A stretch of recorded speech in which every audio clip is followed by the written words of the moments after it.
अगर आप एक अच्छा ट्रेडर, एस ट्रेडर बनना चाहते हो, मेरे हिसाब से एस ट्रेडर की परिभाषा मत पूछना।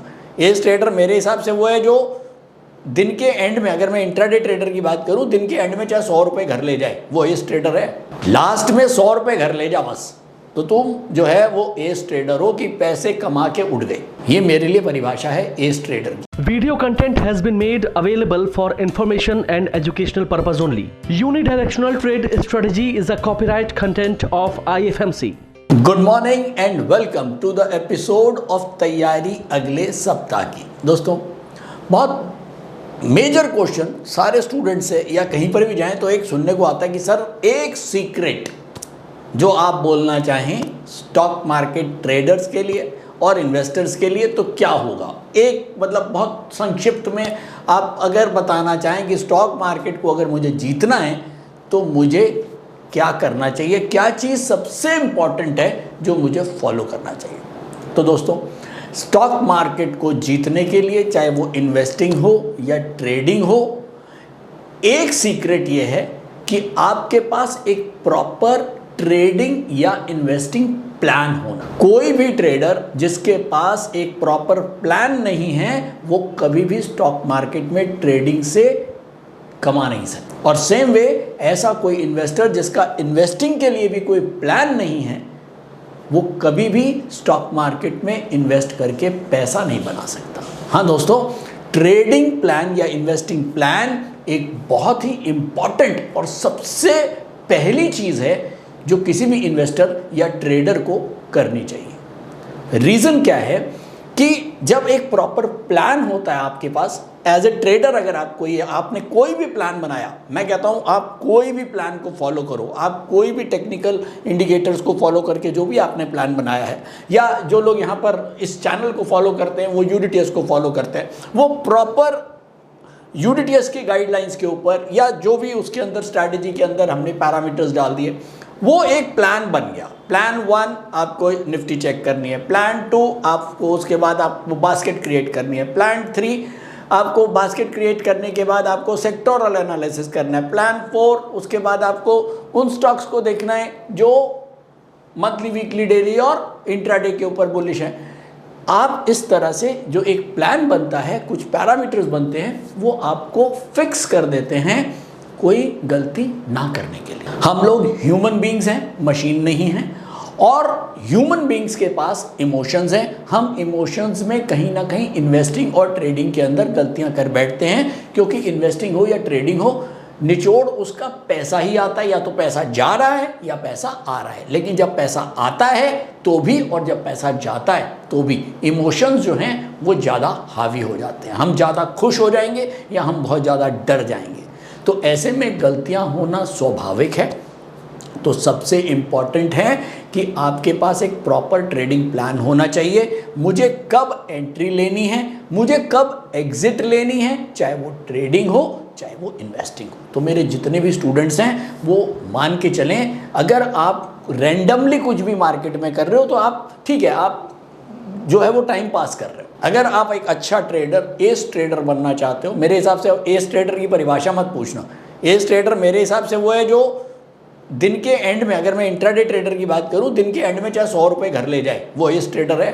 लास्ट में 100 रुपए घर ले जा बस, तो तुम जो है वो एस ट्रेडर हो कि पैसे कमा के उड़ गए। ये मेरे लिए परिभाषा है एस ट्रेडर की। और इन्वेस्टर कौन है? जो पैसा लॉन्ग टर्म में अपने पास लेके जा रहा है, जिसके पास स्टॉक जो है वो उसका एसेट ऐसा है कि वो ये कह रहा है कि जी मैंने तो 1 लाख रुपए लगाया था, आज मेरा स्टॉक 1.5 लाख रुपए का है, 2 लाख रुपए का है। वो है मेरे लिए एस इन्वेस्टर। वो वाले इन्वेस्टर नहीं है कि मेरे पास 1 करोड़ का पोर्टफोलियो है जी, तो 1 करोड़ का पोर्टफोलियो होने से इन्वेस्टर नहीं होता। आपने 1 करोड़ का पोर्टफोलियो तो बना लिया, लेकिन उसका करंट भाव जो है वो 60 लाख है जी। हमने 1 करोड़ लगाया रखा है लेकिन अभी 60 लाख है, तो भाई साहब ये 60 लाख है, अब क्या करना है कि कोई बात नहीं, लॉन्ग टर्म है ना, इसलिए हमने इन्वेस्ट करके छोड़ दिया। अरे वो तूने इन्वेस्ट नहीं कर दिया, वो तूने बेवकूफ़ी करी हुई है, वो फंसा पड़ा है तेरे पास माल सारा, वो 1 करोड़ की चीज़ 60 लाख रुपए में तू लेके बैठा है, इसलिए तू कुछ कर तो सकता नहीं है। तो वो इन्वेस्टमेंट नहीं है, वो एस इन्वेस्टिंग नहीं है। एस इन्वेस्टिंग वो है जो आपने लिया हुआ है और वो बड़ा हुआ है और आपने बेचा नहीं, तो वो है एस इन्वेस्टिंग। तो दोस्तों ये छोटा सा सीक्रेट फॉलो करें, प्लान बनाएं, ट्रेडिंग का प्लान बनाएं और उसके हिसाब से ट्रेडिंग करें।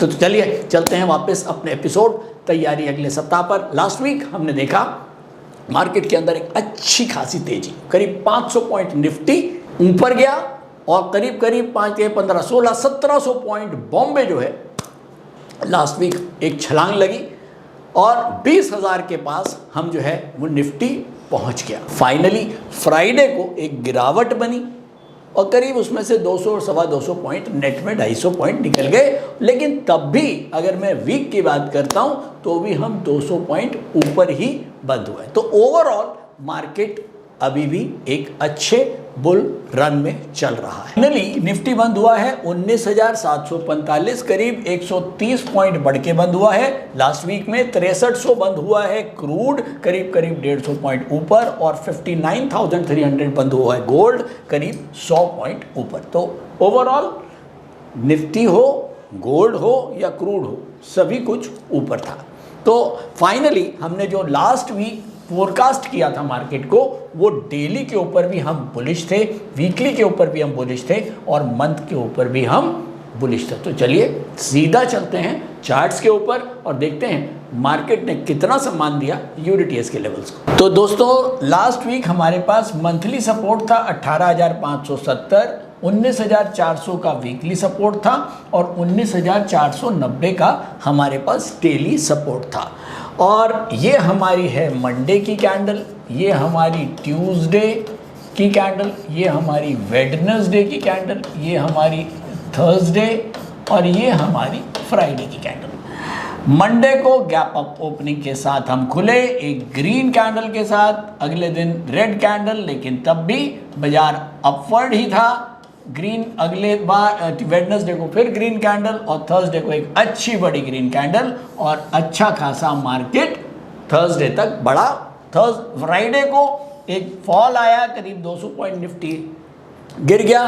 रीज़न क्या था? आईटी के जो अब रिजल्ट्स आने चालू हुए हैं, इन्फोसिस का रिजल्ट बहुत बढ़िया नहीं आया, इसके अलावा हिंदुस्तान लीवर का रिजल्ट बहुत बढ़िया नहीं आया और इसके साथ साथ रिलायंस के जो रिजल्ट्स हैं वो भी बहुत प्रॉपर, बहुत बढ़िया एक्सपेक्टेशन के मुताबिक नहीं आए। तो ये 2-3 बड़ी कंपनियों के रिजल्ट्स खराब आए और अब जो अगला हफ्ता भी जो है वो आईटी के कुछ बड़े दिग्गज, यूएसए की भी तो कुछ बड़ी कंपनीज हैं, उनके भी नेक्स्ट वीक में रिजल्ट्स आ रहे हैं।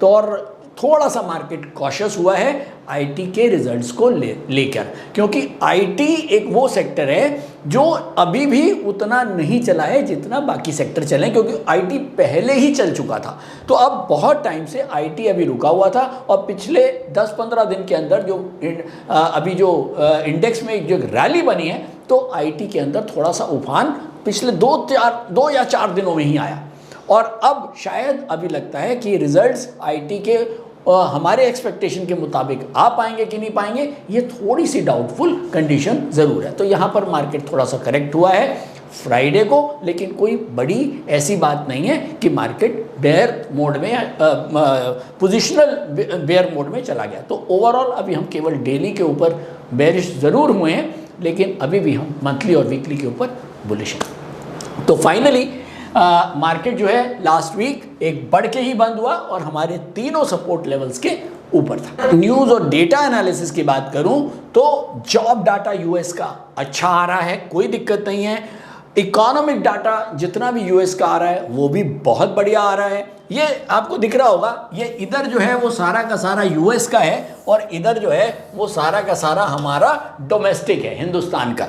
तो हिंदुस्तान में कोई बड़ी डाटा अभी आया नहीं है और इस समय जो मैं मोटा माटी अगर मैं देखता हूँ तो यूएस के जो जितने भी डाटा हैं, क्वार्टरली रिजल्ट जो आ रहे हैं वो यूएस के भी अच्छे आ रहे हैं और हिंदुस्तान के भी अच्छे आ रहे हैं ओवरऑल, मतलब जो भी आने शुरू हुए, हालांकि अभी तो स्टार्ट हुआ है। और अगर मैं कुछ नेगेटिव पॉइंट्स देखता हूँ तो हाँ, एक फियर ऑफ रिसेशन ज़रूर है, क्योंकि हम अभी भी हायर इंटरेस्ट रेट के ऊपर हैं और फेड जो है वो अभी भी कुछ हॉकिश है। अभी फेड का कुछ क्लियर नहीं हो रहा है कि इस बार जो 26 जुलाई को आई थिंक मीट है, 26 जुलाई को ही रफली मीट है, शायद वेडनेसडे की मीट है, और 26 जुलाई को फेड जो है वो लगता है कि 25 बेसिस पॉइंट बढ़ा सकता है। ये एक थोड़ा सा बैड न्यूज़ मार्केट के लिए बना हुआ है, थोड़ा सा, क्योंकि मार्केट जो है वो इंटरेस्ट रेट को बहुत ध्यान से फॉलो कर रहा है इस समय। और लेकिन मुझे लगता है कि 25 बेसिस पॉइंट का पॉज भी हो सकता है, यानी कि हो सकता है कि फेड 25 बेसिस पॉइंट ना बढ़ाए, क्योंकि अभी जो जॉब डाटा आया है उसको ये देखते हुए लग रहा है कि हाँ, कहीं ना कहीं कोई ज़रूरी नहीं है कि 25 बेसिस पॉइंट बढ़ेंगे। तो थोड़ा सा यहाँ पर असमंजस सा मार्केट में बना हुआ है, और जेरोम पावेल जो हैं वो इंटरेस्ट रेट को लेके थोड़े से हॉकिश रहते ही हैं, बहुत टाइम से वो हॉकिश हैं, और देखना होगा कि इस बार हम जो इंटरेस्ट रेट है वो 25 बेसिस पॉइंट वो बढ़ाते हैं या वो नहीं बढ़ाते हैं। अगर नहीं बढ़ाते हैं तो मार्केट के लिए नेक्स्ट वीक भी एक अच्छा मार्केट को पुल बैक मिल सकता है, अगर ओवरऑल आईटी के रिजल्ट भी बहुत ख़राब नहीं है। हालांकि आईटी के जो रिजल्ट्स हैं वो मुझे बहुत ज़्यादा एक्सपेक्टेड मुझे नहीं लगते कि बहुत कुछ अच्छे आने चाहिए, लेकिन हाँ, अगर उतने भी ख़राब नहीं आए तो भी मार्केट के लिए कोई बहुत बुरा साइन नहीं होगा। जल्दी से नोट करेंगे नेक्स्ट वीक की कुछ खास इवेंट्स। हिंदुस्तान में कोई खास बड़ा इवेंट डेटा नहीं है। मंडे को पीएमआई सर्विसेज के नंबर आएंगे यूएस में, कंज्यूमर कॉन्फिडेंस के नंबर है ट्यूसडे को, और फेड का डिसीजन है रेट ऑफ इंटरेस्ट को लेके वेडनेसडे को, जो एक बड़ा खास इवेंट होगा। और इसके साथ साथ बिल्डिंग परमिट्स के नंबर आएंगे वेडनेसडे को। थर्सडे को जीडीपी का आंकड़ा आएगा यूएसए का, और उसके बाद फ्राइडे को पर्सनल कंजम्पशन के नंबर आएंगे। तो यूएस के अंदर बहुत सारा डेटा हमको मिलने वाला है, तो ध्यान हमारा रहेगा नेक्स्ट वीक के लिए। और ओवरऑल अगर मैं न्यूज़ और डेटा को देखता हूँ तो एक जो व्यू बनता है मार्केट के लिए वो पॉजिटिव ही है। तो चलिए चलते हैं यूडीटीएस मॉनिटर के ऊपर और जानते हैं कि क्या है टेक्निकल आउटलुक। नमस्कार, मेरा नाम बुध प्रकाश है और पिछले 5 सालों से मैं स्टॉक मार्केट में ट्रेड कर रहा हूँ और मार्केट से मुझे निराशा ही हाथ लगी। फिर एक दिन मैंने IFMC की यूडीटीएस स्ट्रैटेजी का YouTube पर वीडियो देखा और मैंने इस कोर्स को 3600 रुपए में ऑनलाइन किया, तो आज मेरा ट्रेड करने का अंदाज ही बदल गया। थैंक यू IFMC, मुझे ट्रेड करना सिखाया और मेरा कॉन्फिडेंस रीगेन करवाया। Call 9870-510-511 or visit www.ifmcinstitute.com।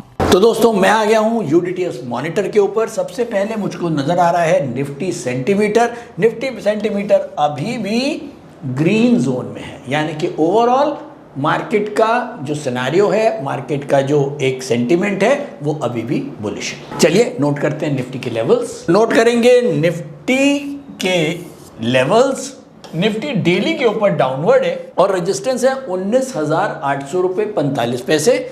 Weekly charts के ऊपर निफ्टी अपवर्ड है जिसका सपोर्ट है 19,612 रुपये 15 पैसे, और मंथली चार्ट्स के ऊपर भी निफ्टी जो है वो अपवर्ड है जिसका सपोर्ट है 18,579.40। तो चलिए बैंक निफ्टी के लेवल्स नोट करेंगे। तो बैंक निफ्टी डेली के ऊपर अपवर्ड है, सपोर्ट है 46,063.95। वीकली के ऊपर बैंक निफ्टी अपवर्ड है, सपोर्ट है 44,951.20, और मंथ के ऊपर बैंक निफ्टी अपवर्ड है, सपोर्ट है 44,172 रुपये 5 पैसे। तो bank Nifty monthly, weekly, daily तीनों के ऊपर अपवर्ड है, और निफ्टी डेली के ऊपर डाउनवर्ड आया है लेकिन वीकली और मंथली के ऊपर अपवर्ड है। तो चलिए जल्दी से नोट करते हैं वो सेक्टर्स जिनके अंदर सबसे ज़्यादा डिमांड है और वो सेक्टर जिसमें सबसे ज़्यादा सप्लाई है। कौन से सेक्टर जिसमें सबसे ज़्यादा डिमांड है वो हम जरा यूडीटीएस मॉनिटर से पूछते हैं। तो सबसे ऊपर आ रहा है फार्मा के बाद सेकंड नंबर पे आ रहा है फाइनेंशियल सर्विसेज, उसके बाद थर्ड नंबर पे आ रहा है ऑटो एंसिलरी, और उसके बाद स्टील, और उसके बाद बैंक एंड सो ऑन। अगर आप जो भी लोग यूडीटीएस मॉनिटर को फॉलो करते हैं वो ये देख रहे होंगे कि ये 3-4 जो सेक्टर्स हैं वो आज से नहीं हैं। ये जब से तेज़ी शुरू हुई थी, मेरे ख्याल में आज 40-45 दिन से, तो मेरे को याद है कि ये सारे ये वही सेक्टर हैं जो 40 दिन पहले भी बुलिश ही थे। तो और इन सेक्टर्स के अंदर जो अभी तेजी बनी है इंडेक्स के अंदर, तो सबसे ज़्यादा उछाल जो आया है वो इन्हीं सेक्टर्स में आया है। तो शायद यूडीटीएस मॉनिटर हमको हेल्प करता है वो सेक्टर्स के को छांटने में जिसके अंदर सबसे ज़्यादा डिमांड है, ताकि हम उसके अंदर जो भी बेस्ट ट्रेडिंग के स्टॉक्स हैं, जो भी हमारे पैरामीटर में फिट होते हैं, वो अगर हम परचेज करते हैं तो शायद हमारी विनिंग प्रोबेबिलिटीज़ ज़्यादा हो जाती हैं। और इसी का उल्टा, अगर आपने कोई ऐसा सेक्टर ले लिया, आपने ऐसे सेक्टर का स्टॉक ले लिया जिसके अंदर अपनी डिमांड तो बहुत अच्छी है लेकिन ओवरऑल सेक्टर की में सप्लाई बनी हुई है, तो ऐसे में उसके बढ़ने के चांसेस कम हो जाएंगे, या फिर हम सिंपल वे में कहें उसकी विनिंग प्रोबेबिलिटीज़ कम हो जाएंगी। तो सिंपल सी बात है कि ट्रेडर वही देखता है, केवल एक ही चीज़ देखता है कि मेरे को विनिंग प्रोबेबिलिटी चाहिए, और उसके लिए वो कुछ भी छोड़ता नहीं है, सब कुछ करने को तैयार होता है, और करना भी पड़ेगा अगर हमारे को बेस्ट विनिंग प्रोबेबिलिटीज़ चाहिए। चल के देखते हैं कि कौन से सेक्टर्स हैं जिसमें सबसे ज़्यादा सप्लाई भी बनी हुई है। देखें ज़रा, मैं आ गया हूँ नीचे, बिल्कुल चलते हैं नीचे। तो इस समय सीमेंट के अंदर बहुत ज़्यादा डिमांड नहीं है। पेपर, तो ये इस समय ओवरऑल बहुत ज़्यादा सेक्टर्स ऐसे नहीं है जिसके अंदर सप्लाई हो, लेकिन हाँ सीमेंट और पेपर ये दो सेक्टर्स ऐसे हैं जिसमें बहुत ज़्यादा डिमांड नहीं है। दोस्तों अब हम आ जाते हैं फाइनल कंक्लूजन की तरफ। तो फाइनल कंक्लूजन के लिए मैंने लगा दिया है निफ्टी का डेली चार्ट। हमारे पास मंथली सपोर्ट है 18,570, वीकली का सपोर्ट है 19,612, और जो हमारे पास डेली रेजिस्टेंस है वो बन गया है 19,800। हम बंद हुए हैं 19,745। तो अब हमको नेक्स्ट वीक क्या ध्यान रखना है और कैसे व्यू बना के काम करना है। तो दोस्तों बहुत सिंपल सी एक बात है, पहले तो ये समझ लीजिए कि जो मंथली लेवल है वो 18,570 है, क्योंकि अभी ये वाला मंथ कंप्लीट नहीं हुआ है, लेकिन ऑलमोस्ट हम मान के चलें कि आज तारीख है 22, कल संडे है 23, 24 तारीख जब मंडे आएगा तो ऑलमोस्ट हम ये जो मंथ है ये ऑलमोस्ट ख़त्म होने के कगार पर है। तो ये जो लेवल है 18,570, ये अभी पिछली जो मंथ की कैंडल थी ये उसका सपोर्ट है। तो अब 30 तारीख को ये सीधा सपोर्ट जो है हमारा करंट मंथ की कैंडल का आ जाएगा, जो है करीब जो उसका जो सपोर्ट आता है रफली मेरे ख्याल में 19,250 के आसपास यहाँ कहीं आ जाएगा। यहाँ पर 19,250 मोटा माटी। ये अभी मैं आपको केवल टेक्निकली बता रहा हूँ, लेकिन अभी आपको यही मान के चलना है कि हमारे ये दो सपोर्ट हैं और एक रेजिस्टेंस है। अब मार्केट बंद हुआ है 19,745। तो पहली चीज़ ध्यान रखेंगे, हमारे 19,745 के नीचे 100 पॉइंट नीचे 19,612 पर एक सपोर्ट है। अगर इसके नीचे मार्केट कहीं भी चलने की कोशिश करता है, किसी किस्म की कोई बाइंग निफ्टी में नहीं करनी है, नंबर 1। नंबर 2, अगर निफ्टी में अभी मैं बात कर रहा हूँ इंट्राडे ट्रेडर और शॉर्ट पोजिशनल ट्रेडर्स की। तो इंट्राडे और शॉर्ट पोजिशनल ट्रेडर एंट्री कब लेंगे? एंट्री आपको लेनी है 19,800 के ऊपर अगर मार्केट रहती है, और यूडीटीएस के इंट्राडे के पैरामीटर्स भी बुलिश होते हैं, तो आप इसके अंदर बाइंग पोजीशंस ले सकते हैं, बशर्ते हमारा जो सपोर्ट रहेगा वो रहेगा 19,612। तो 19,612 बड़ा major support for short positional traders. जितने भी पोजिशनल ट्रेडर्स हैं उनके लिए भी 19,612, क्योंकि 19,612 के बाद हमारा जो मेन अब सपोर्ट बनेगा वो बनेगा 19,250 और 18,570। तो ये दोनों ही सपोर्ट काफ़ी दूर हैं। हालांकि 19,250 वाला में बनने के लिए अभी 5-7 दिन बाकी हैं, तो आप अगर इसको इग्नोर भी करेंगे तो ये जो खाई है ये बहुत बड़ी खाई है, तो इसमें नहीं फंसना है। तो 19,612 हमारा major support for short positional and positional traders. तो ओवरऑल अगर 19,800 के ऊपर मार्केट रहता है तो कंफर्टेबली ट्रेडिंग कर सकते हैं। ट्रेडिंग जोन, बाइंग साइड की ट्रेडिंग जोन रहेगी। डिमांड उस समय निफ्टी के अंदर ज़्यादा रहेगी। घुसेंगे जल्दी से निकलने के चांसेस मिलेंगे, लेकिन उसके नीचे अगर घुसेंगे 19,612 के नीचे अगर निफ्टी को लेने की कोशिश करेंगे तो कहीं ट्रैप हो सकते हैं। तो दोस्तों आज के लिए इतना ही। Thank you so much. उम्मीद करता हूँ तैयारी अगले सप्ताह आप लोग लाइक कर रहे हैं, कमेंट्स आप लोग करते रहते हैं और बहुत सारी चीज़ें पूछते रहते हैं, वो हम जवाब देते रहते हैं। तो thank you so much. Like करते रहिए, शेयर करते रहिए, ताकि मैक्सिमम लोगों तक हमारा तैयारी अगले सप्ताह का जो प्रोग्राम है वो पहुँचे और हमारा जो एक मेन मोटिव है कि हम स्टॉक मार्केट को हिंदुस्तान के नुक एंड कॉर्नर तक पहुँचा पाएँ वो पूरा हो जाए। Thank you so much.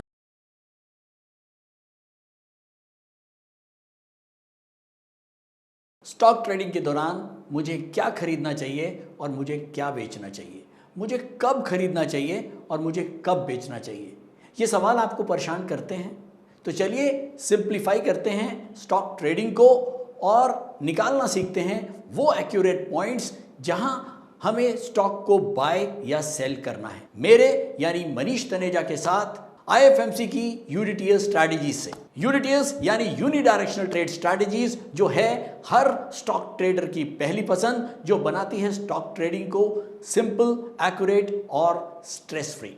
UDTS strategies सभी इंटरवल्स पे काम करती है, चाहे वो इंट्राडे हो, पोजिशनल हो या लॉन्ग पोजिशनल हो। मेरे 26 सालों के एक्सपीरियंस और एक्सपर्टीज का निचोड़ है यूडीटीएस। IFMC की लोकप्रियता का राज है उसकी copyright strategies and IFMC is unchallenged leader in stock market education. IFMC is now a school of 10 million learners, awarded twice by Delhi City Icon Awards. So let's begin UDTS online course by IFMC.